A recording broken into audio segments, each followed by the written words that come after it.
any swords nor guns forthcoming. So once more the Englishmen set sail, and went still further up the river.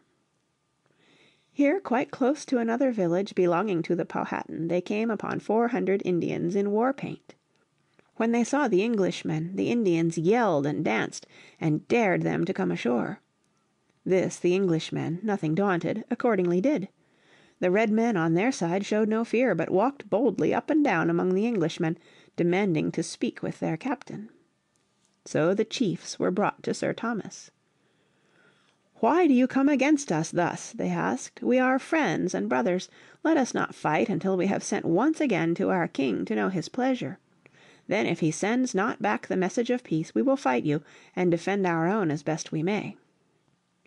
The Englishmen knew well that by all this talk of peace the Indians wanted but to gain time, so that they might be able to carry away and hide their stores.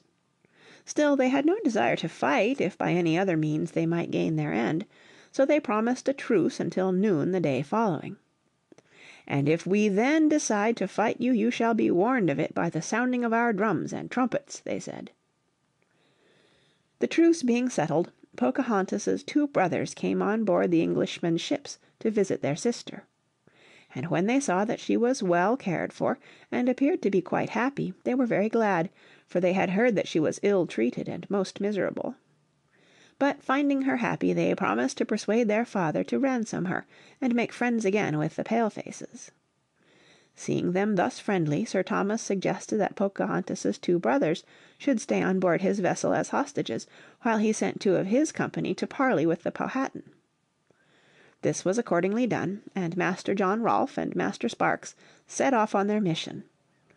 When, however, they reached the village where the Powhatan was hiding, they found him still in high dudgeon, and he refused to see them or speak with them.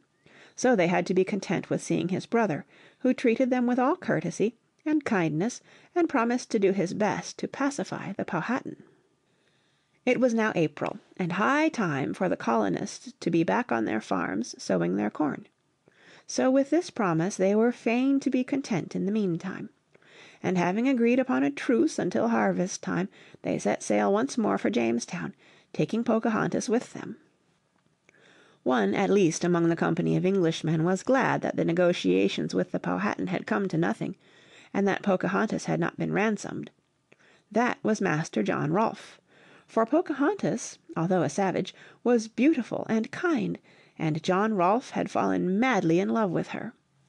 So he had no desire that she should return to her own tribe, but rather that she should return to Jamestown and marry him.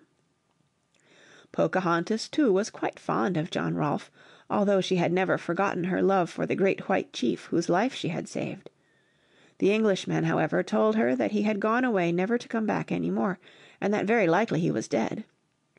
Pocahontas was then easily persuaded to marry John Rolfe, but he himself, although he loved her very much, had some misgivings, for was this beautiful savage not a heathen? That difficulty was, however, soon overcome, for Pocahontas made no objection to becoming a Christian.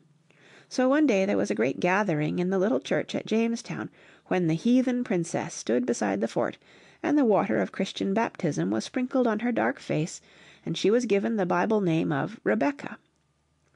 And now when the Powhatan heard that his daughter was going to marry one of the Palefaces, he was quite pleased.